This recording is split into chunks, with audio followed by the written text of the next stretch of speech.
The Doctor Who Show with Rob and Dave. G'day, I'm Rob. And I'm Dave. And you're listening to The Doctor Who Show, rounding out the month of October. This is Series 6, Episode 10 of the show. Dave, how are you? I'm very well, thank you, Rob. Things are getting busier. The summer is definitely approaching. We're in the middle of spring. I'm looking out from my balcony over the Dandenong Ranges, the sun setting. It's all very beautiful. How good is that? Feel the serenity. Oh, very, very much so. Suburban life. It's fantastic. I highly recommend it because I do it too. Now, this is a big month, Dave. We've been gearing up for season, or series, I should say, 13 this whole month, and things have been dropping, which we'll talk about in a moment. And indeed, a day and a half after people hear this episode, if they hear it when it goes out, we will actually be reviewing the first episode of Series 13. We will. It's actually got very, very close, very, very fast. Yes. And of course, since we last spoke on the September monthly episode, we have done a whole special on the showrunner announcement, and we'll be sort of covering, I guess, in almost a mini special short topics, just a whole bunch of other stuff. But I guess not going too far down the well, because we're going to be talking about real, actual, honest-to-God episodes in a week's time. Oh, we will. And in fact, I did some math, which I shared with you earlier in the week. In November, our listeners are going to hear from us 8 times in total. They're going to hear the flagship show at the end of the month. They're going to hear primary sources, list makers, and 5 of the 6 episodes from this new series will be dropping in the month ahead. So all that content and still no Patreon. Well done. There's going to be a lot. I'm glad a couple of those are already in the can. Yeah, absolutely. So am I. But folks, you're going to hear a lot from us. Rob, has there been any news this month? There has, Dave, but I think with Series 13 about to start and our reviews kicking off, it's kind of nonsensical to sit here pontificating about what might happen when we're about to see what's going to happen for real. So what if we just keep it pretty brief to some of the bigger stuff that's out there? Yeah, absolutely. I think a couple of interesting stories, and then, as I say, we're going to sort of slide into our short topics this time with a few Series 13 related things. But why speculate about what's going to happen in Episode 1 of the new series when we're going to watch it in 6 days' time? Yes, and folk are going to hear from us in 24 hours' time. Yeah, that's true. Yeah. I'll bring up one.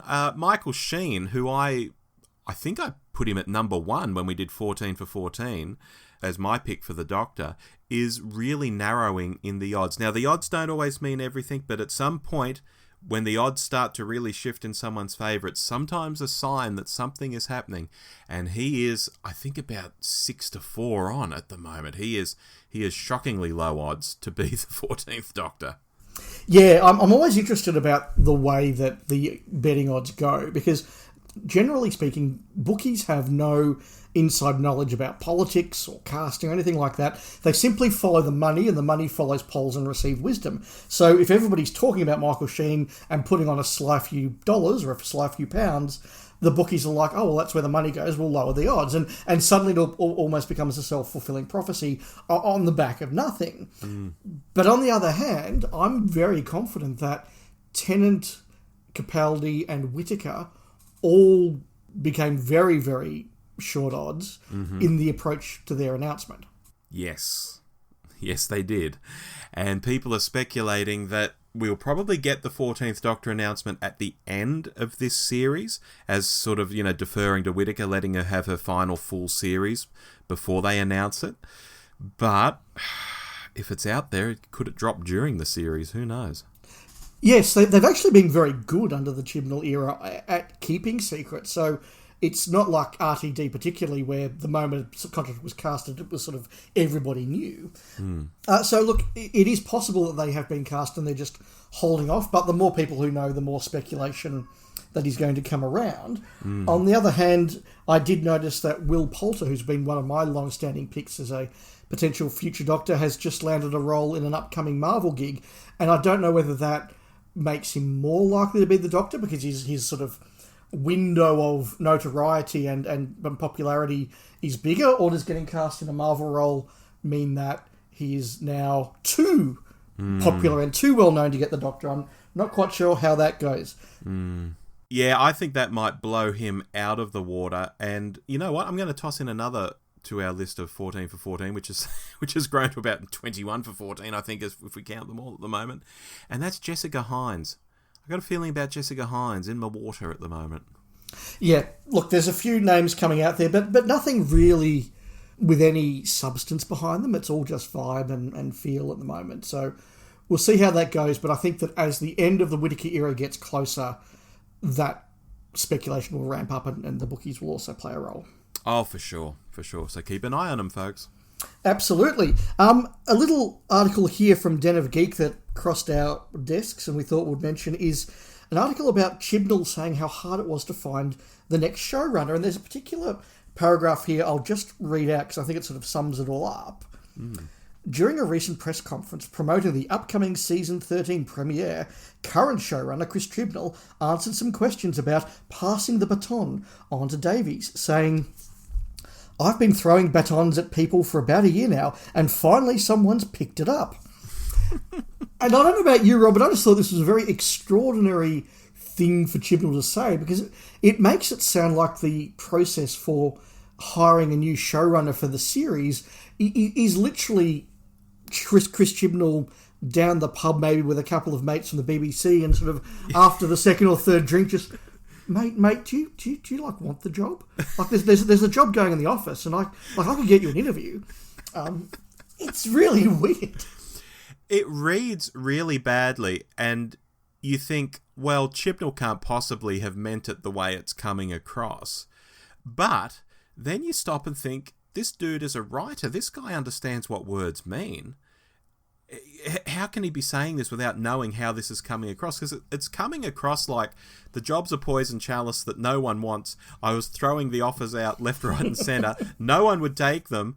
And finally Russell had to go, oh, bugger it, okay, I'll come in and do a season, or two and, sort of rescue you sort of thing. Yeah, there were real vibes of JNT circa 1989, and yes, the BBC executive is like, well, the only reason we're not moving JNT on is no other bugger will take the job. And we, of course, know in hindsight that wasn't the case, and I know it's not the case here. So it was a really just bizarre thing for Chibnall to say. But you're right, for somebody who can write very well, and he's got his faults, we pick him up, but he can write very well. That doesn't necessarily translate to being very good at press conferences, which, look, they are very different skills. Yeah, maybe he's just trying to be a bit loose and edgy and, it just doesn't come across well at all. Yeah, and I mean, the other thing as well, of course, is that he didn't say nobody's picking the baton up because they think the show's rubbish or they don't want it. More likely, he's hanging out with people who have got their own projects and they're made unbooked for the next 3 years. Oh, that's a very kind way to look at it, Dave. It is. Let's slide into our very general short topics this time, Robin. You've got a few things to, just to bring up about the last month. Yeah, I mean, this last month has been the run-up to Series 13, as I was mentioning at the top of the show, and all sorts of different things have happened. And I was jotting down a few of them, and I thought, well, let's just loosely just note them on the show here, because the show in some ways, the first half of our shows is like a journal of record almost. When you go back and listen to something that happened 2 or 3 years ago, you can really hear what was happening month to month. So I'd just like to note... probably the weirdest thing that happened this month, Dave, was the social media shut-off of Doctor Who a few weeks back, which may have made some sense if, and it's a big if they had made some sort of story or narrative around it. Like, Jodie had popped up on the socials saying, we're under alien attack, we could get wiped out at any moment or something, and then the next day all the socials are wiped. And you go, oh, okay, that relates to that. It's still a very weird strategy. It didn't need to be there. It stopped people from seeing things like the David Goodison return as Davros, which they'd only just dropped on their social media, and now suddenly it was gone for a day and a half because all the social media channels turned off. What a stupid strategy. But yeah, if they had done some sort of narrative around it, it may have made some sense. Instead, there was no narrative. The social media just turned off, and some people started to think, well, is this just an accident?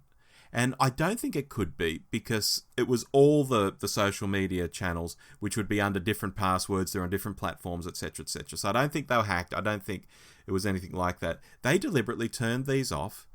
Since they came back, there's been no explanation why. And it just became a very weird, discombobulating, strange bloody thing. Dave, I've said a lot of words about it. Your take on it all? Look, I didn't know it was happening until it was almost over, and only then because people I follow on Twitter started to mention it. Did it get a little bit of traction on Twitter? Sure, but who cares? Twitter is not the real world. Twitter is not reflective of anything. And even then, when it started to trend on Twitter, we're talking about 2,000 mentions, of which half a dozen accounts account for about 20% of that, and bots will account for another half of that. So it really didn't get any particular attention outside of the people who were watching the show anyway. And I thought it was quite a ridiculous idea, and just the sort of nonsense that modern marketing firms come up with. However, I will say that what followed that I thought was remarkably good. These examples of Jodie's message, or the Doctor's message, I really should say, suddenly breaking into other BBC trailers or promos or idents. And I actually thought that was a really cool idea. I suspect had we been living in the UK and you were just watching the news and a couple of trailers for some shows came on before the next thing, and suddenly there's the Doctor. Oh my God, something's happening. And you go, oh, that's really cool. That's Doctor Who must be coming back. I thought that was really clever. So we probably had the best of modern marketing and the worst of modern marketing, at least in my view. Yeah, look, as I was talking to people about it at the time, because some people say, oh, this is great, it's got people talking about the show. And I was like, dude, they've got a trailer and a release date. That's going to get exactly the same people talking about the show. They don't need to turn off social media. In a past life, in between journalism and what I do now, I used to advise on social media and other aspects of PR and marketing to some of the world's biggest companies here in Australia. And this is something I would not have advised in a million years. And if someone had come in with the idea, I would have shot it down in flames and said it was absolutely barking mad. Take that from someone who's worked in marketing, but these people out there who have heard the phrase, there's no such thing as bad publicity, we're all out there on Twitter saying, oh, it's just marvellous, it got people talking, and oh God, they just couldn't see the big picture, and I got tired of arguing about it after a while, but there you go. Yeah, I was thinking about it, and honestly, of all the television shows I watch, there are very few that I actually follow on social media, and where I do, mainly that's because I'm waiting for the tweet to come out to say, a new season's been commissioned and it's coming out on this date. And if that account is inactive for 6 months in the off-season, I don't notice. And that's for the 2 or 3 television series I do bother to follow on social media. Most of them, I just wait until I turn on Netflix and it says new episodes of this are out. Yay! Yeah, exactly right. But instead, they switched them off without any explanation. People did talk about it, but when people are openly laughing at your brand, that's not a good place to be. Not all publicity is good publicity, folks. Take it from me. Yeah, look, I think we've said plenty on that, but a lot more has been happening that I think has been very positive in the couple of weeks since. Oh, of course. I mean, after that blackout, we had the date, which a lot of people had been saying October 31st, including us, and that was true. Yep. And, of course, we got a trailer. Now, I know you're not big into trailers, Dave. I'm not particularly big into them myself, because they just generally tend to get these wanky sort of people saying wanky things spliced with bass drops and, little random bits of footage. And it doesn't mean much in the end. But at the same time, it was nice to see some new things like the new look Sontaran, for example, on a horse. Yeah, I saw the trailer. Again, people were talking about it on social media. I went to YouTube and looked at it. I've watched it all of once. But it did its job for me. I watched it. I saw lots of aliens, lots of explosions, lots of exciting things happening. And I thought, okay, cool. Show's coming back. Looks exciting. Lots of explosions. I'm in. And that's all the trailer needs to do. And it did it for me. It's no doubt done it for other people. Yeah, exactly right. And all these people who for months and months on Twitter especially have been saying, where's the trailer? We need the trailer. And I would reply to them and say, you probably get it about 2 or 3 weeks out from the show starting. And lo and behold, there it was. And now all of those appetites are satiated. Everyone's happy again. Yeah, I always said the only thing that a lack of a trailer told us was that the start date for the show was going to be later than we expected. And once we thought that the show was going to start at the end of October, a trailer about a third of the way into October was exactly where you'd expect it to be. And again, I reflect on other TV shows I'm not a fan of, or maybe I have some casual interest in. And, particularly like during something like the Olympics or the footy finals, and they just drop a trailer for several weeks non-stop. And by the end of it, I'm not sitting there going, that looks like a great new show, I might watch that. I'm going, I'm sick of you already, go away. Exactly. And I think Doctor Who's been in the sweet spot, so that's good. And look, it was an exciting trailer. It had lots of explosions and things going bang. That's all I want in a trailer. Yeah. Exactly. And quick final thing from me, Jodie Whittaker's been out and about, of course, on the talking circuit, notably the Graham Norton show, where she got a good go talking about the series and all of that stuff, and also got to sit on stage while Coldplay played, which seemed to thrill her no end. And one thing I've noticed through all of this, they're really talking up, this is your final season, Jodie, your final series and all this. And I think even the new Radio Times cover, which I saw today, has got that on the cover too. And I thought, yeah, on one hand, yes, it is her final series. On the other hand, she's still the Doctor for another year and 3 specials. I don't know whether some more casual types are going to tune into this series and be very confused when it gets to the end and she doesn't regenerate or do anything remotely like it. And it's like, isn't this her final series? What's going on? Because that's how it's being spruiked. I wonder if that'll cause a bit of confusion amongst the non-fans, among the more casuals. Look, production teams and media are going to hype, and that's a nice little hook to hype it up. I think that's fair enough. I haven't seen that interview because my household is a Graham Norton free zone. Oh, I see. But I'm sure she did well. Right. All right. Well, they're the only points I'd made, really, about the past month. Did you have any? No, look, I think that's covered it all. I think that the build-up has been, with the exception of the media turn-off, which, look, in the end it was lame but not noticeable, so who cares? With the exception of that, I think that the build-up over the last 2-3 weeks has been really good. I've gone from a kind of general fan, oh yeah, the show's coming back, that'll be cool, to, okay, I'm really quite keen to see this. I'm ready for this now, and that means that the job's been done. I know people who are perhaps a little more laissez-faire or laconic about the show have gone, oh yeah, this looks cool, I'll at least check out part 1. So again, job done. Does part 1 keep them watching? We will see. But something you did mention very quickly, Rob, and I will expand on, of course, is the Season 17 Blu-ray being announced with a very cool trailer with some new film scenes with David Goodison as Davros. Season 17 is not my favourite season. It is one, however, that I think has some really good stories and some really fun stories and one incredibly bad story. Mm-hmm. But I'm really keen to see it. It is a fun season to watch. I see they're doing new special effects on The Nightmare of Eden, which I think is a really good choice to do. I think that seeing that model work done with CGI is going to be really, really cool. And so, yeah, I'm looking forward to that one. And yes, what a shame that it got overshadowed by the whole social media dropout about 24 hours after the trailer dropped. Yeah, if I was Pete McTighe, who wrote and directed that, similar to what he did for the Season 24 box set with the Doctor and Mel, that little piece, I would be ropeable. But yeah. Anyway. Yeah, there are a lot of people who saw a tweet that says, hey, check out this new Blu-ray trailer, it's really good. Clicked on the link, account not known. That was a shame. Exactly. And look, at the end of the show, in one of our listener emails, we'll have some news on another Blu-ray box set that is imminent. Oh, exciting. I'm looking forward to that. But that moves us on to our main topic, Dave, which is Season 20. And this was another example of where we've gone out to you good folks out there on Twitter and put it to a vote. We put up, what was it, Season 11, 26, 13 and 20. And we said, vote on it, guys. And Dave, this voting ping-ponged like I've never seen one of our votes ping-pong before. I think literally every one of those options was in the lead at some point, and 3 of the 4 were in last place at some point. Yes.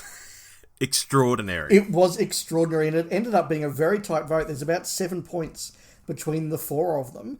I don't know whether that means that you weren't particularly sure about any of the picks, or you loved all of our picks, but you did reach a conclusion. And what were the final results, Rob? Dave, they were Season 11 on 21.1%, Season 26 on 24.9%, Season 13 on 25.4%, And season 20, with my dear Davo, 28.6%. I didn't think he was going to get up. He was losing for most of it.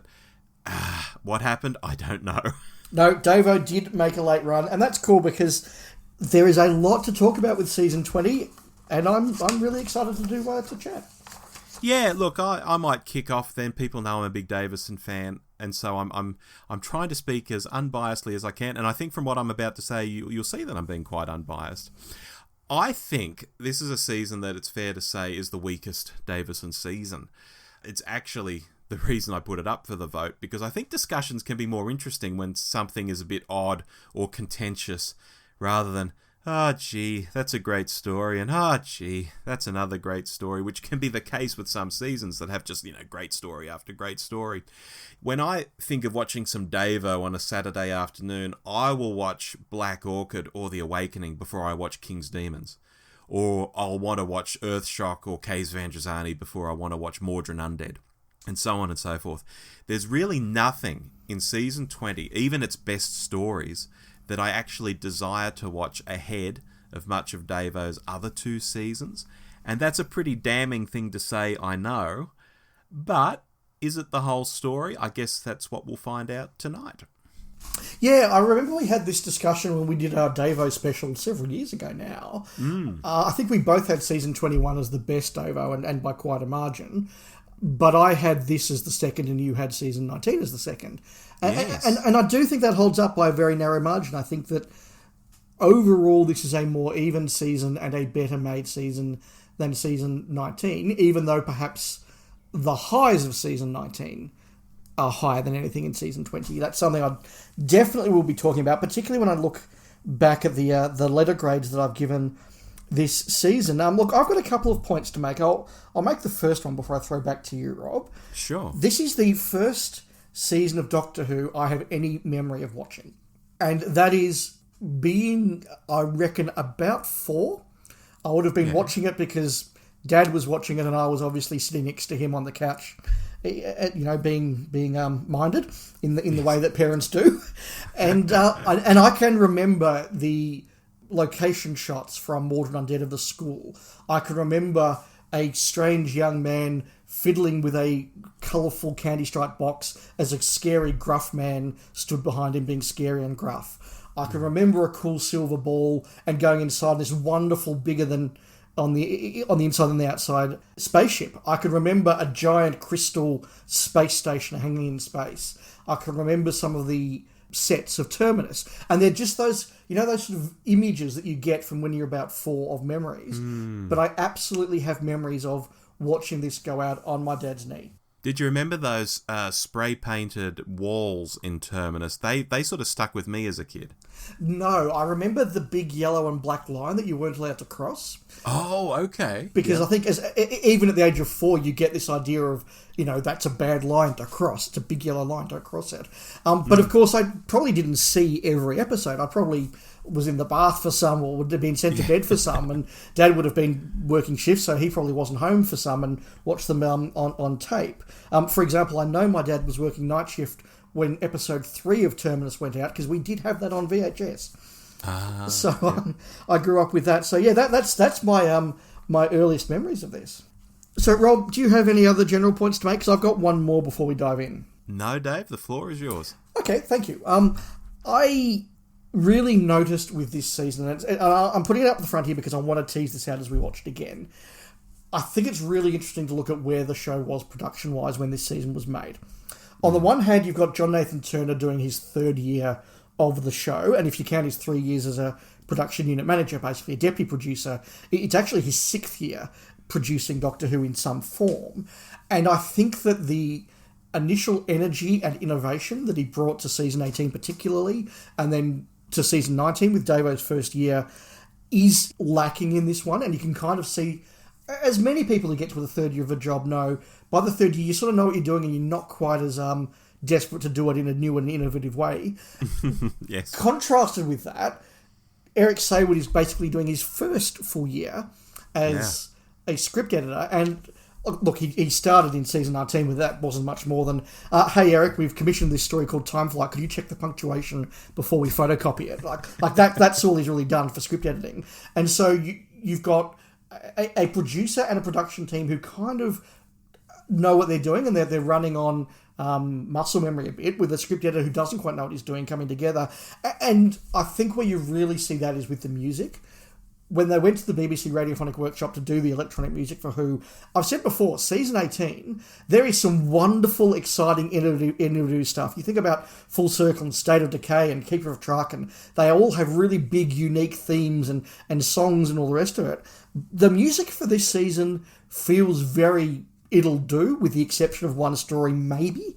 And so that sort of production vibe of, okay, we're just now churning it out, is a thing and a theme that I want to come back to. And I wanted to set that up before we dived into the episodes, which we will now, Rob, and you're kicking us off with a season opener.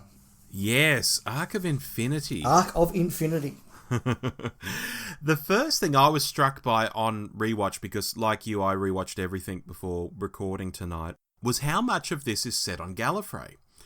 Obviously, I knew the story, but in my head, for some reason, it was far more Amsterdam, far less Gallifrey, but it's not, and I just found that a curious personal realisation. Other people's mileage may vary on this. I just wanted to mention that at the top. Yeah, I think that's a really interesting observation, because I don't think of this as being a Gallifrey story in the way I do something like The Deadly Assassin, which is on Gallifrey, or Invasion of Time, which is on Gallifrey. This is, as you said, it's the one in Amsterdam, but it's a lot on Gallifrey. Yeah, which I just found really curious. Anyway, put that aside, because it's not a big point. As a story, this is messy. I know the background runs that Eric Sayward thought Keeper of Traken was so awesome that when he had this story, to bring back Omega, reintroduce Tegan, use some Amsterdam locations and so on, he was like, haha, Johnny Byrne is the man. Apparently quite oblivious to the fact that Keeper of Traken was a major rewrite, and not quite Byrne's work in the way he assumed it was. So that's kind of interesting. What's interesting too, though, about being messy, and the Arc of Infinity itself being some messy pseudoscience, and quite silly in some ways, is that I can still see what the story's trying to do. It just doesn't do it that well. Elements like, who is this Time Lord working with Omega? That might be interesting if it could have been more than just a few people to choose from. And when it can't be the woman, the number is cut down even more, and only Hedden is actually being nice to the Doctor, so it's not much of a stretch to work out, really. I might pause there and let you jump in before I sort of summarise on it.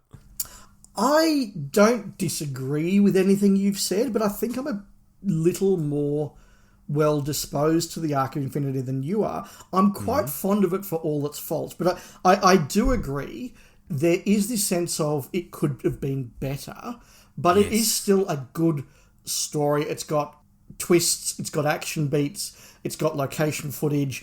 Yes, the sets for Gallifrey are not nearly as good as they have been in the past. That's a shame. Some of the direction is really quite astounding. Like, the thing that really stands out for me is the Council of the Time Lords, where they're all not facing each other. That seems really weird to me. But I actually quite enjoy this.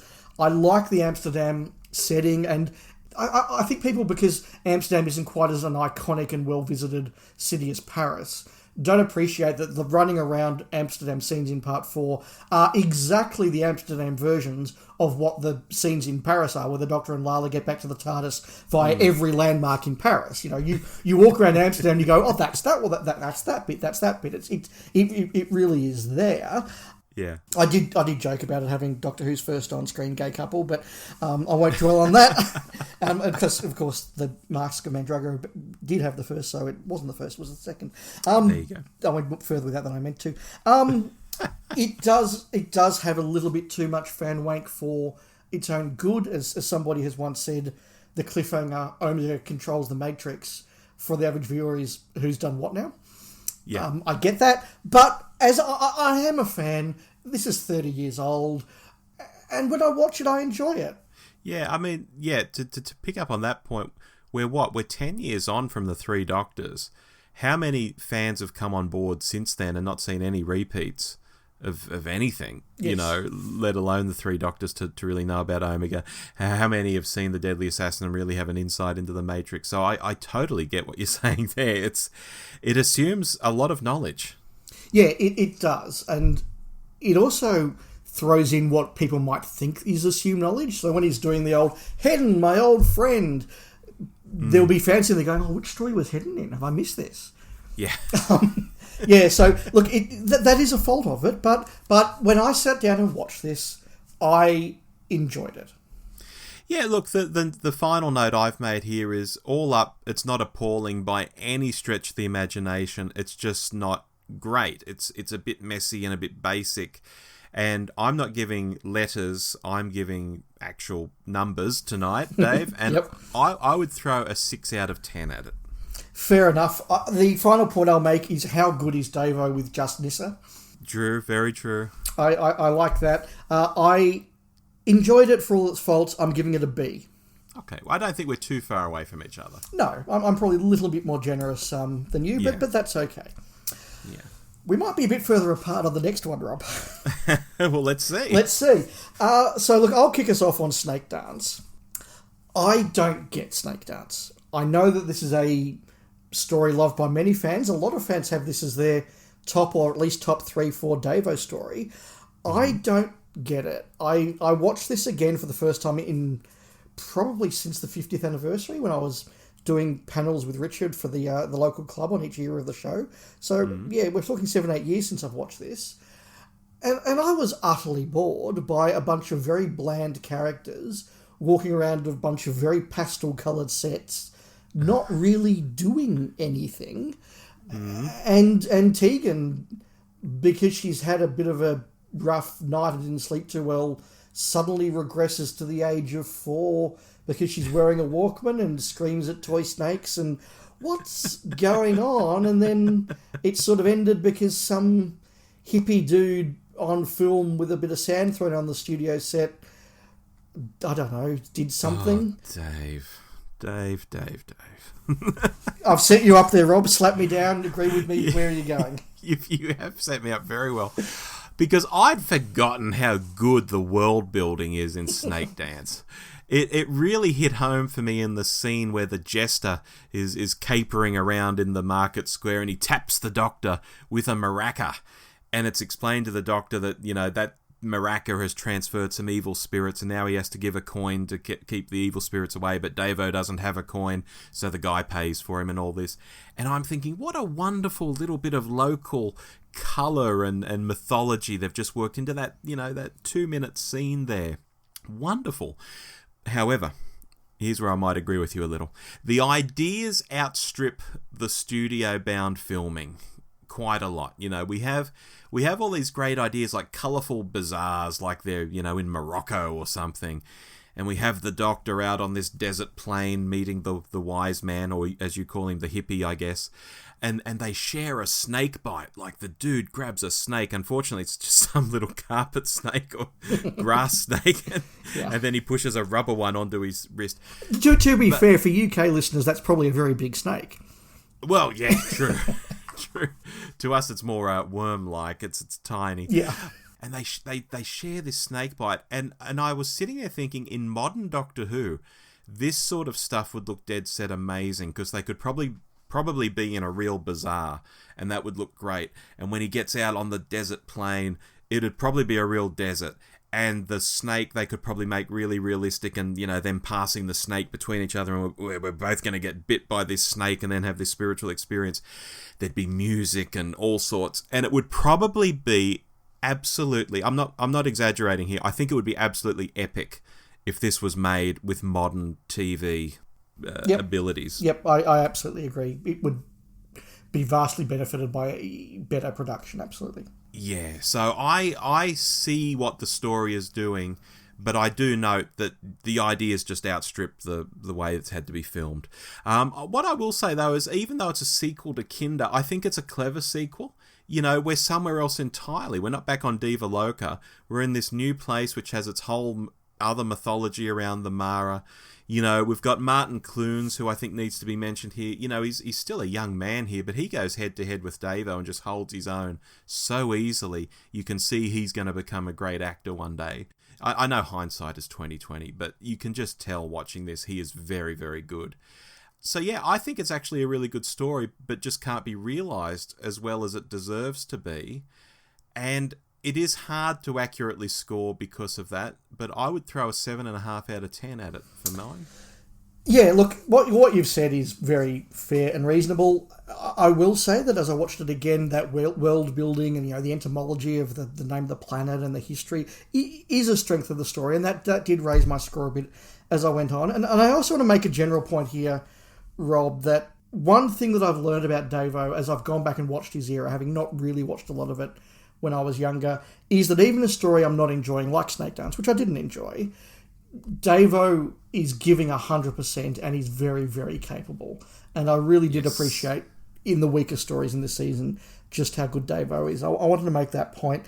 This started off a bit lower, but as I watched it, I did see the good in it, although I was frankly bored. I'm giving it a C. Wow, we've reversed positions almost on our first and second story. We have. Which brings us to the third story, Mawdryn Undead. Now, I'll take lead here, because I think, similar to Snakedance, this is a story that I think is very interesting, and it's quite imaginative, and I rate that kind of thing hugely in general. I love seeing things that are interesting and imaginative. I think we all do. But perhaps in a similar way to Snakedance, but for different reasons, what ends up on the screen doesn't always work. Now, there's a complexity there I know that a casual viewer might not grasp about regeneration, about the Brigadier, about the Black Guardian, and so on. I think if someone had just started watching in the Davo era, for example, to see nice Mr. Tristan, as the Doctor, they've just tuned in for that. All of this stuff, again, the Brigadier, regeneration, the Black Guardian, all of it would draw a complete blank, similar to what we were talking about with Arc of Infinity, talking about the Matrix and things like that. I get all that, but arguably the most complex aspect of the story, which is that there are 2 time zones happening within the story as the story sort of runs concurrently with each, that's all very easy to understand. So that is actually done quite well. Maybe I'll pause there. I've got a few other points, but I'll pause there just to see where you're at with this one. I am very, very positively disposed to Mawdryn Undead. I found this a very entertaining watch, and I continue to find it a very clever script. It is mythos heavy, as you said, but the difference here is that rather than Omega being a character from the past, everyone's quite like, what's this guy's deal? At least, even if you don't know who the Black Guardian is, you've got Valentine Dahl in a big black costume, and you go, look, I don't know what this guy's history is, but he's clearly a big, powerful baddie. So the audience can stay involved, which I think does put it up above the Arc of Infinity. I do like how it all works. I like the way that if you sit there, you can watch the path of the homing beacon between time zones to end up back where it needs to at the start of the story. I think that's really clever. Or the way that the Brigadier remembers being passed out and seeing the TARDIS disappear. He just doesn't remember how he got there, so he gives the wrong information. It all works really, really cleverly. I think there are some really good design things. The location filming is really good. The interiors of the spaceship are really good. The 2-dimensional cardboard spaceship exterior is woeful. Absolutely woeful. But overall, I think it's got a good mix of beats. I enjoy it. I want to have a good talk about Turlough and his introduction, but you said you had some more points first, Rob. Yeah, well, look, I was going to mention Turlough, but I don't have a lot to say, so I'll say it briefly. Of course, this story introduces Turlough. I think everyone out there would probably know that. And while the Black Guardian aspect of the story, or his story, is, I think, the least interesting thing, I think Mark Strickson himself is really quite good. He's just a total slimy which is absolutely fascinating to watch, and something quite different as a companion. Yes, I think that Mark Strickson is one of the best actors to appear as a companion in the series. I really do. I think he's extraordinarily good, and extraordinarily good from moment one. I absolutely remember when I saw this for the second time, not when I was 4, but probably when I was 10 or 11 maybe at a club meeting. And the scene where Turlo says to the principal or the headmaster, "Sir, it was all Ibbotson," and then turns around to Ibbotson and says, "I told him it was all me." To a 10-year-old, that's about the most evil thing you can do. It's really quite clever how that's done. So I think he's really good. And I do want to push back against a point that is often made about the Turlo character, not least, I've got to say, by Mark Strickson, including in the commentaries for these stories, where he says, "Oh, I spent all this time trying to kill the Doctor and that didn't work," and Eric Saywood said, "Yes, it was a ridiculous idea." He only spends 1.5 stories trying to kill the Doctor. He's introduced in Mawdryn with this twist that he's been recruited by the Black Guardian as the bad guy. In Terminus, he's already like, I can't just cold-bloodedly kill this guy, but okay, I'll push these buttons. And by Enlightenment, he doesn't want to, and he says no to the Black Guardian. So there is an arc. I don't think it does run for more than a couple of stories. I think it works. I just don't like the Black Guardian that much as a concept. Because you mentioned how, people see him as this big figure in black and they get the idea that he's evil. I mean, that even extends to the dialogue. I can't tell you whether it's Mawdryn, Terminus, or Enlightenment, which of the 3 stories, but he's commanding Turlo at one point and he says, "In the name of evil, you will do this." And I think, if you're someone smart like Turlo is, he's hyper smart, if someone is saying, "In the name of evil, do this," they're probably not on the level. And, whoever they're saying to do in is probably the person you need to be teamed up with. So, there's some just odd things in the dialogue that make me go, "Oh, God, I don't like that at all." But no, I'm not going to agree with you, I'm sorry, Rob, because I think that the point is, first of all, that Turlo makes the deal with the devil under duress. And that's very, very clear. And it's very, very clear as well that he's very quickly like, "Hang on, I just agreed to kill some random guy. I'm not sure I want to do that." And I think he does start to realise that this guy isn't a good guy. In fact, he is a bad guy. He has a conversation with who he thinks is the headmaster, and he's actually the Black Guardian in disguise. Where he says, "No, this makes no sense. This guy's a bad guy." So I actually think Turlo does pick that up, but he is cowardly, which is a very natural and I think very common characteristic that he sort of doesn't want to do it, but the big scary guys making me do it, and it's him or me, so I guess it's him. I actually like that, and I think it works. That scene with the headmaster's another unnatural sort of bit, though, where he's just told the headmaster everything, thinking it is the headmaster, and then it's very convenient for him to turn into the Black Guardian and be like, "Oh, you just told me all that stuff, Turlo." I don't think you would actually have revealed all of that stuff to a human headmaster in the first place. It seems very weird.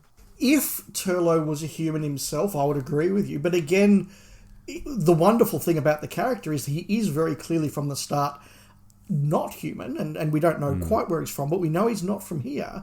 And so the fact that he is just throughout this thing going, so anyway, there was this transmat capsule. Where a human would be like, "Oh my God, I don't know what's going on." He's just like, "Yeah, so a transmat capsule came anyway." I like that as well. It sounds as though we're diverging a bit more on this one with me going more positive. Rob, what was your score? Well, look, I'm in a position with Mawdryn Undead where I actually do like the story. I just don't think it's quite there. Could it have been better if we'd had Ian Chesterton instead of the Brigadier there? That's a whole nother rabbit warren we're probably not going to go down right now. But, there is so much to say about it. But to get to a score, I would give it, and this may surprise you, 7 out of 10. I'm giving it a B+. Okay, so you're ahead of me on that. I am ahead of you, I think, on that one. And look, of the 3 we've done so far, that is my highest score. And interesting. Fact, is it your highest score? Yes. No. No. I gave 7.5 to Snakedance. 7, okay. No worries. Which leads us into Terminus. I think Terminus is underrated. Yeah, okay. I'm not putting it up to be the best in the season. I'm not putting it up to be a classic. And my score is going to be lower than a couple of other stories in this season. Well and truly low. But I actually find I enjoy a lot about Terminus. I think that Stephen Gallagher's big ideas are phenomenally cool big ideas. I think that when you realise that this is all about a number of ships, you've got the pirate ship, you've got the Terminus ship, you've got the transport ship, you've got some very cool ideas going on with what's happening in Terminus, you've got the idea of the Lazarus disease going on. I think there's some really interesting ideas there. You've got this idea of this company that's sort of got control of the veneer, and Gallagher does go into this in a lot more in the novelisation, I do recall, where the veneer are honourable people who've been put into a dishonourable circumstance, and that's really good. I think there are aspects of the production that look really good and that are very memorable. There are aspects of the production that are terrible. It's a shame that Eric Saywood wasn't as experienced enough as a script editor to push back a bit to Stephen Gallagher. I think if Stephen Gallagher had pitched this to Terrence Dicks would have gone, well, that's a lovely idea. Let's talk about how we can chop 40% off it and make it work. Whereas Eric Saywood just said, that's a lovely idea, let's try and make it work. Handed it over to poor Mary Ridge, who I'll talk about more in a moment. But it didn't quite work on production. But I like the ideas and I like some of the set. I quite enjoy Terminus. It's underrated by fandom. Rob. Alrighty. Going into my rewatch, I knew this wasn't a great story, and this time around, I was particularly struck with how stagey it felt. Now, I know studio-bound stuff is harder to direct, but compared to even Snakedance earlier in the same season, that at least tries to feel alive and in a real world, despite the studio setting. You know, when you're in that bazaar, you know it's in a studio, but they're trying really hard to make it feel alive. This feels like it's a stage play that someone's filming. This feels like something out of the 60s, you know, with just a couple of cameras just filming people just acting on a stage. And I guess what surprises me most when I say all this is that this is a gritty story. You've got these guys in the highly theatrical looking armour being ripped off by the Terminus company. The ship's pilot's dead. He's mummified. You've got the lasers. You know, the piece is dark and depressing, and I normally love this kind of thing. I eat it up and think this is really good. But somehow it just doesn't land for me. And I keep coming back, when I think about it, to the presentation more than anything else. This real theatrical, stagey kind of feel. I don't know if you have thoughts on that. Yeah, I did notice some of that. I don't think it's as prevalent as you perhaps have suggested, Rob. And this is where I come back to what I was saying about Mary Ridge. Now, for those who aren't aware in the listeners, this is the only Doctor Who that Mary Ridge did, but she did a number of Blake Sevens and was in some circles considered by Blake Seven fans as being a director similar to the way we talk about Rachel Talalay as a director for New Who, a female director who really got action, really got the series, and is quite a well-regarded director who did some very good episodes of Blake Seven. There are scenes in this that I can see that direction coming through, and I think you can see which studio blocks were the ones where she was under pressure and which ones she wasn't. A lot of stuff on the ships that aren't Terminus, I actually think there's some really good, interesting shots around computers and around characters and looking over shoulders, peering at monitors. There's some really good use of the model work. For example, the lifts where they go down into Terminus is really well done. Then there's a lot of stuff that's on Terminus itself where it's very clear there were problems with the set. There were huge problems with the veneer costumes and the sound. And she lost a day of filming, all of that. And that does feel like, just for God's sake, get this in the camera. We've got seconds to go. And I think this is the one where Strickson was told, basically just walk out on set and get 45 seconds of dialogue out in 30 seconds. Just edit it as you go. Yeah, it's pretty it's pretty telling, all that. Yeah. So I see what you're saying, but I think that there are signs of Ridge's ability in there. Okay.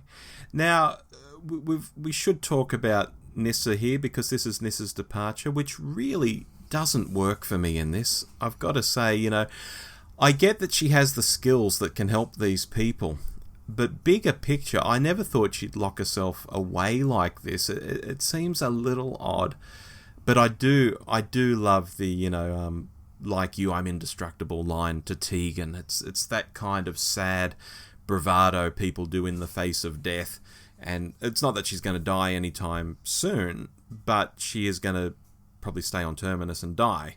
You know, it feels very genuine when that comes across. So there are little things I like. What about Nyssa, Sarah Sutton, for you in this? Look, Nyssa's never been a particularly favourite companion of mine. Again, like Peter Davison, as I've got older and watched more of this era again, I've appreciated a lot more Sarah Sutton's ability as an actress. I think she's very good, particularly given how young she was.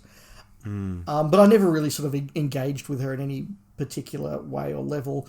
Her departure, I think, you're right, it comes completely out of the blue and doesn't feel earned or natural. But the departure scene itself is really, really lovely and really well done. And Sutton and Fielding and Davison all play it really, really well. Yeah. It is a good scene. To throw a score on this, I can't rate it too highly, and if I'm giving Arc of Infinity 6, this is probably only going to make 5.5 for me. Look, fair enough. I gave Snakedance a C and Arc of Infinity a B, so this is going between them as a C+. Okay. So, Dave, moving on to the penultimate story of this season. It's Enlightenment, and I've got to say, now we're talking. This one just hits the ground running. You know, we seem to be on an old ship. The command staff seem like dead set weirdos. Then we're in space. You know, what? Where did the last 25 minutes go? Fabulous start to this story. To compare it to the previous story too, here we are on spaceships in some pretty cramped interiors at times, all shot in the studio. And it doesn't feel like we're watching a stage play at all. The takeaway here for me is that Fiona Cumming's direction is really, really very good. And I know you were praising the other director and saying, you know, how much she was up against it at times.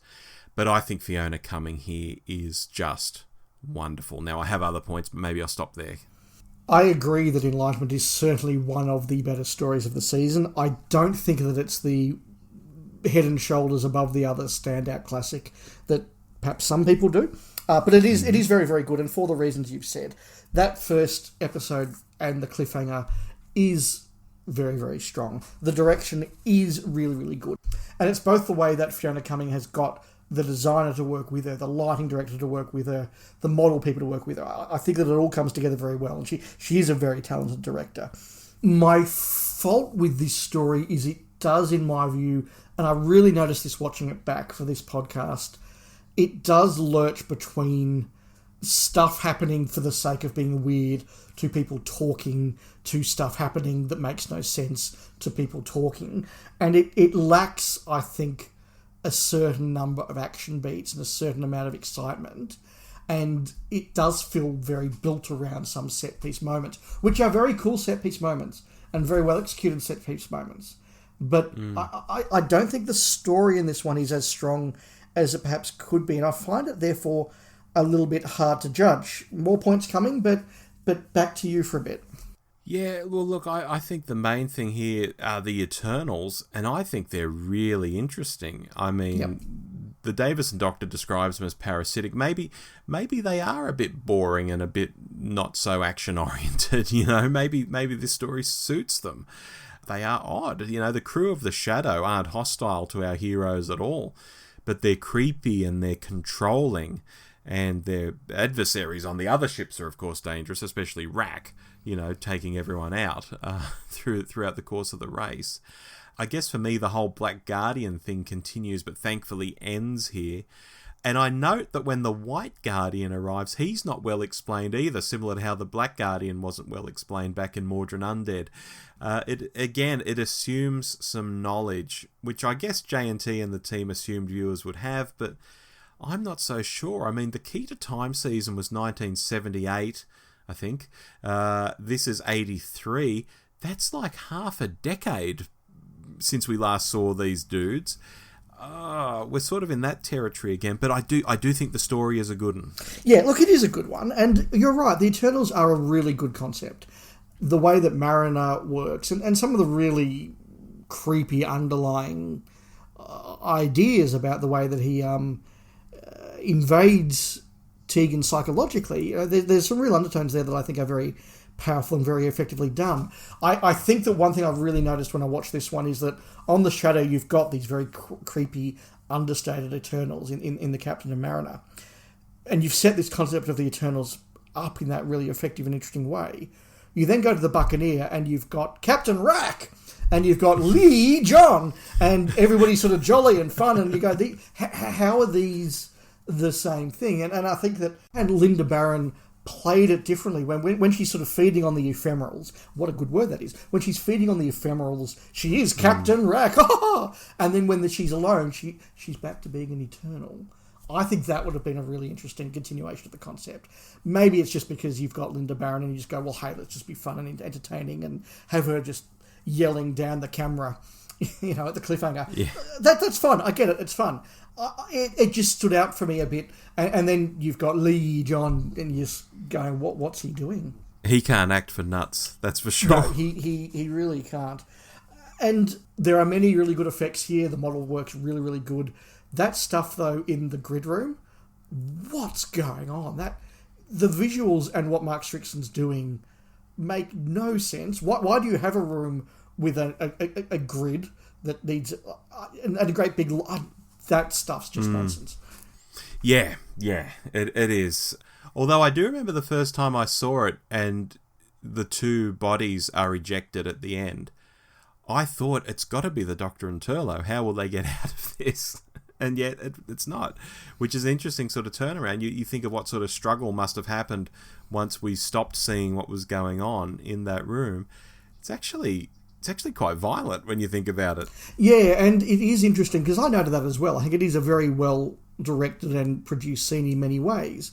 But for a story that has perhaps lacked a bit of action and a bit of excitement at points, to have that scene happen off screen, I get it for the payoff of we think it's the Doctor and Turlough. And certainly I agree, when I saw it the first time, I didn't think it would be the Doctor and Turlough because I knew they made it to the Five Doctors, but I did get a moment of, well, how do they get out of this? Yeah. So it does work, and I get the payoff. It is probably worth it, but it does mean that sort of the climactic action scene happens off screen before you get to the intellectual finale of the story. Now, look, all of this said, I think this is the standout of the season. It's a real 8 out of 10 for me. Yeah, look, I think it's very, very strong in many ways. It's not perfect. I think it is the one story of the season where the music is even moderately good, and I think had the score for this story being done on non-electronic instruments, this would be a classic score. I think it is reduced by the fact you've got this wonderful maritime score being done on an early 80s synthesizer. I think that's unfortunate. Yes. But at least it's actually got an interesting score. I'll give it points for that. I can't, however, put it above Mawdryn Undead, so I'm giving it a B+ as well. Okay. Which takes us on to our last story. Takes us into our last story, The King's Demons.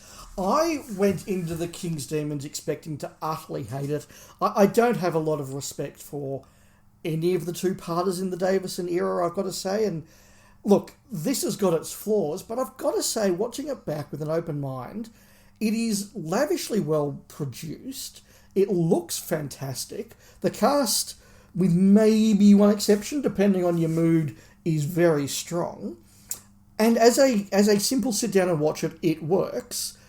When you start to think even a little bit hard about the plot, it's utter nonsense. It's a completely pointless concept. You know, there's absolutely no reason for the Master to be there, and it's so obvious. The Doctor even says, "I don't know what he's doing here," and it ends with the Master staring at the TARDIS, going, "Medieval misfits," and I wanted to cringe at that point.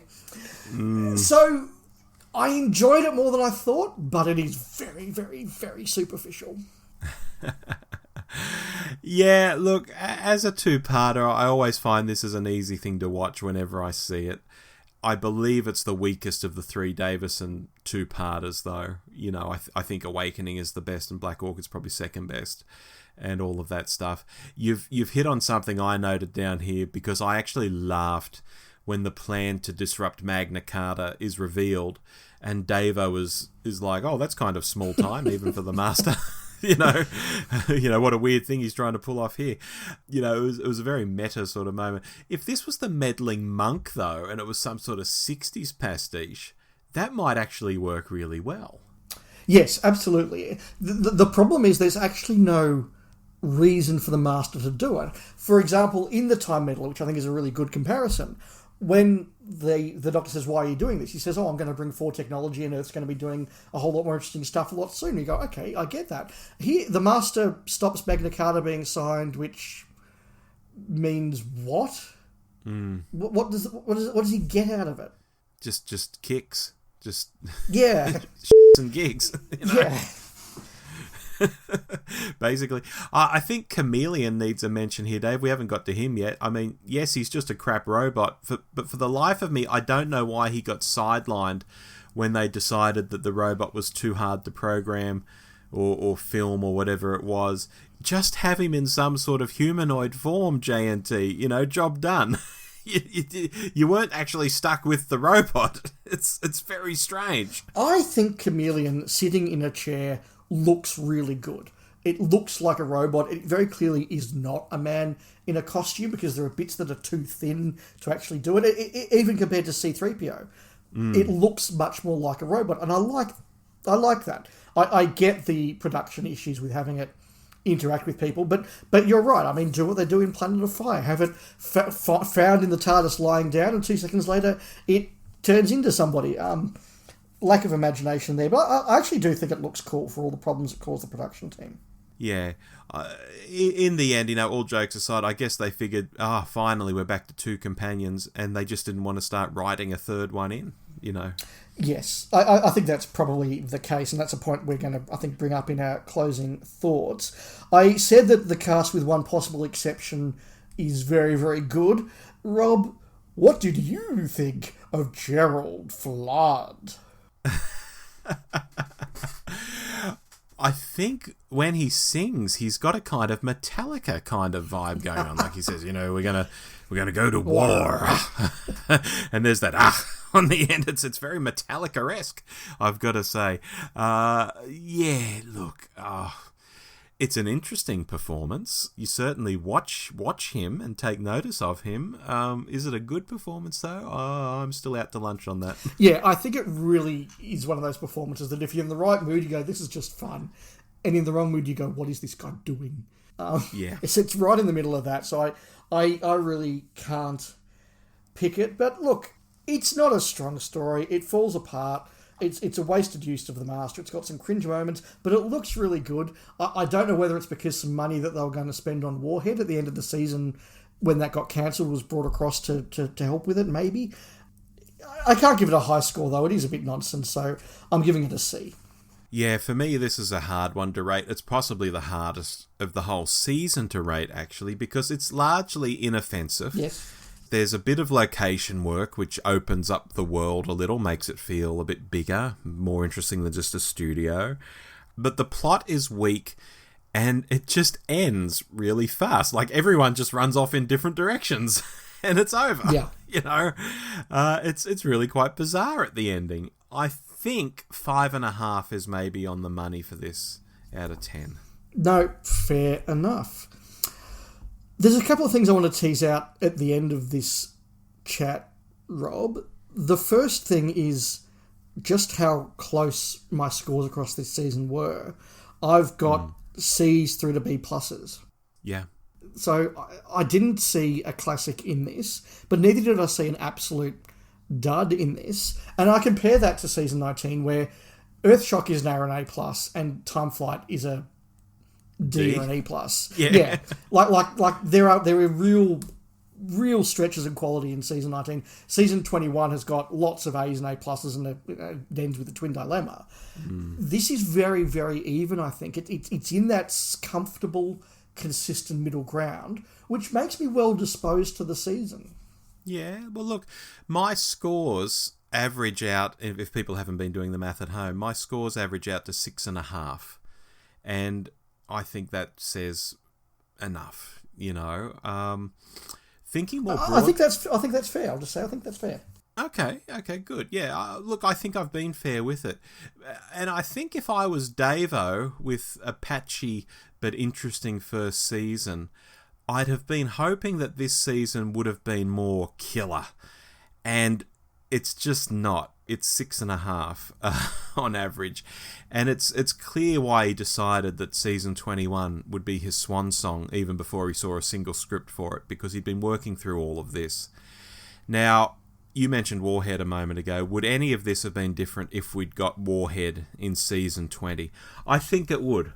You know, while it wouldn't have changed things a lot, I think adding a decent Dalek story, assuming it was going to be a decent Dalek story, and re-averaging those scores might see me giving it, you know, an average in the 7s somewhere, which would be more like an average season than a slightly underperforming season, which is what I think a 6.5 is. I think it's just slightly underperforming across the board. Yeah, I think that's a very fair comment, and it would have added an extra bit of variety and action to the season. One thing that really became obvious to me watching them all back to back, and I don't know whether this is the fault of Saywood as a new script editor perhaps, and ironically from Saywood, is that there is a lack of very dramatic conclusions. Now, Arc of Infinity does end with the Doctor chasing Omega through Amsterdam and firing a great big space gun at him. I'll pay that one. Mawdryn Undead is not too bad. It's got a nice sort of flashbang, but it is the baddies just going, oh, we're dying, awesome, which isn't all that dramatic. Terminus is just the Garm pushes a switch. The King's Demons, I'm not actually sure how that ends. Enlightenment has a really intelligent ending, but it is just people in a room talking about the ending. Snakedance ends because everybody has to be quiet for a moment. You know, these aren't dramatic action-involved endings, and each of them, I get why the ending to Enlightenment works. I get thematically why the ending to Snakedance works. I'm taking the piss a little bit. But one after the other, there is a lack of big dramatic endings. And it's one thing you notice about, for example, the Holmes Hinchcliffe era. Even when you've got a very cerebral script and it's sort of got these things, there is that moment of let's just blow something up so it's exciting. And I think that's lacking. And the fact that it's done on Saywood's watch does say to me that he wasn't yet confident enough to really put his mark on things, because when you get to season 21, there is a lot more of that sort of we need a big moment to finish the story. It does lack in this season. Yeah, I concur with all of that. Yeah. I'm surprised, though, that you rate the season above 19, though, if you can see all these flaws. I think it's because I see a lot of lows in season 19. I see highs in season 19. I think Earthshock's fantastic. I love the Visitation, but Black Orchid I don't rate very highly at all. Time Flight is terrible. Castrovalva lurches between fascinating and dull. I'm fond of Fort of Doomsday. I like Kinder. Like again, if I was grading season 19, it would go everywhere from sort of A plus down to E. So would season 21. The consistency of this one, I think, makes it a better season, and it's got more stories that I would pull out more often. And I think that's because I'm perhaps more willing to tolerate stuff like Arc of Infinity and Terminus than maybe a lot of fans are. All right, then. So what did you think out there at home? Why don't you drop us a line at hello@thedwshow.net and give us your thoughts on season 20? Yeah, please do. All right, Dave, let's round out the show. We've got a couple of pieces of email here. I'll read the first one because it's actually addressing you. Oh, okay. It runs, Dear Dave, I was delighted to come across your excellent Doctor Who podcast. I recognised your voice immediately, as I was an avid listener to the Blake 7 podcast Spacefall, which you co-hosted with Richard. Do you have plans to restart Spacefall and review seasons 3 and 4 of the show?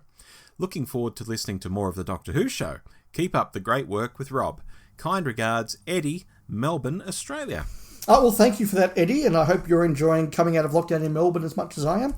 Spacefall is absolutely coming back. There are 2 more episodes recorded, and they are, at least one of them is very close to being released and edited. Now that we can actually visit each other's homes again for the first time in a very long time in Melbourne, Rich and I will be able to get together and start recording the next few. So hopefully we'll start turning those out a lot more regularly over the summer. Excellent, excellent. And one email from me, and that is from Dave Young. Thanks for writing to us again. And Dave says, Hello, Rob and Dave. Just thought I would make contact here from the UK to say that Davo was the top guest at this year's Bedford WhoCon. Also with him was Janet and Sarah, so a full 5th Doctor team. They were on sensational form, with Peter having written a sketch to perform with Janet, where she was given a ton of technobabble to spout supposedly a pet hate of hers. And I've seen that online. I saw this on Twitter the other day before Dave's email came in, and it's actually really, really funny. Oh, okay. You'll have to send me the link to that, please. Okay. One little snippet of information which was revealed, the Season 20 Blu-ray set is almost ready for release, just needing some extra filming on some extra features. It will include a mammoth road trip, which the three of them took across to Germany, including all the way stops at various locations, including a Belgian chocolate factory where they had lifelike chocolate models made of them. This is sounding bizarre. I don't know, why would they go to Germany? I mean, Amsterdam maybe, but Germany? Why? Okay. I don't know. No. Is Dave Young trolling us? Maybe. Janet said that she had been watching some extracts of this earlier in the green room, and it was hilarious. Also, Peter seemed to ditch any ideas for a further 5 Doctors rebooted, thinking that it would perhaps not live up to the success of the first. A great day which raised over £6,000 for the local food bank. Still loving the show and the mini-shows, but missed the old theme music. All the best, Dave Young. Well, where do I start there? Theme music. Maybe we'll bring the old theme music back for the hot takes. How about that? Just throw it in randomly here and there. Okay, yeah. Just for Dave Young. Why not?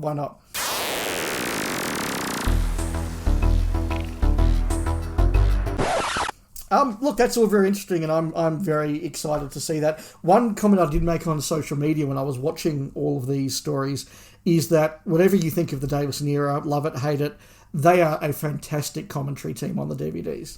Yes, and I was talking recently, I don't know what show or what we were doing, Dave, but I was talking about the Behind the Sofas where they were on season 24, and that was hilarious. Yes, they're all just at the right age now where they can be extremely rude and still lovable. Yes. It's great. Yeah. Alrighty, so thank you to Eddie and Dave for your emails. Of course, email us anytime at hello@thedwshow.net. Dave, have you been watching anything this past month? Look, the honest answer is I've mostly been watching season 20. Me too. In between, I have gone back and my random de-stressing, relaxing thing has been to watch some old Seinfeld repeats on Netflix, just sort of random episodes, which I've enjoyed. I did watch, though, the series Vigil, which is on streaming services here, but it's been going out in the UK over the last month or so. It's a 6-part series about a detective solving a murder on a British submarine. Mm-hmm. I must admit, I wasn't too sure about this for this first episode or so, but once I realised that it wasn't remotely serious and it wasn't remotely credible and was just not quite a satire, I think that would be going too far, but kind of just a ridiculous, let's have fun with a bizarre concept and who cares about reality and just sit back and enjoy the ride, kids. I did kind of sit back and enjoy that ride. So that was fun. But yeah, that has apparently been quite big in the UK. For me, I've, season 20 took up a lot of time this past few weeks, that's for sure. I've been watching a YouTube channel called History Buffs, which I've watched on and off for the past 5 years, but he'll take historical movies and go through and say whether they're accurate or which bits are accurate, which bits aren't accurate, and it can be quite revealing to see how closely some historical movies are to history. For example, Midway is very historical, whereas something like The Patriot is not. Remotely. Anything with Bill Gibson's pretty dodgy, actually. Although We Were Soldiers isn't too bad, although that's based on a book, of course, by a fella who was there. True. Yes. And along with most of the rest of the world, I have watched Squid Game this past month. And yes, it's hugely violent, but gosh, it's interesting. It's great to see some TV from South Korea, and I was really engrossed in it. I'm not sure how a second season will go. We'll leave it at that. But I did enjoy this first season. Yeah, look, I've heard lots of positive things about Squid Game. There are some people in the office that have been encouraging me to watch it. And look, maybe now that I've done my homework and watched all of season 20 in about 3 weeks, I'll have more time to watch that. So that could be good. Although there's a few good series coming back in November, so we'll see. Oh, there's a bunch of stuff. Speaking of things coming back in November, when we come back at the end of November, not only will we have done, I think I said 5 hot takes of season 13 by then, but we'll be coming back with a new episode, and we have a theme for it, Dave. Yes, our next episode is going to be a light and fun one because we're going to be in the middle of churning out a whole bunch of hot takes. So we are going to talk about some ideas for basically what other TV shows we would like the TARDIS to land in. So we'll be putting particular TARDIS crews into other TV series.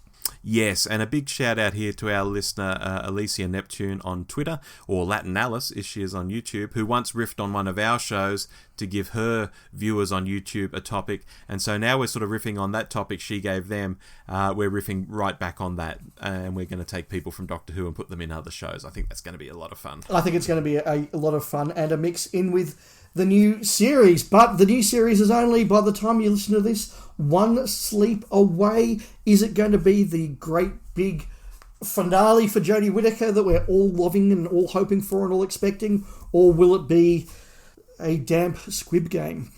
How appropriate. Yeah. We will see. I have got an open mind, as I do before every season. Absolutely. I'm open. Absolutely. Yeah. But look, we will speak again very, very soon. We certainly will. Bye for now. Goodbye.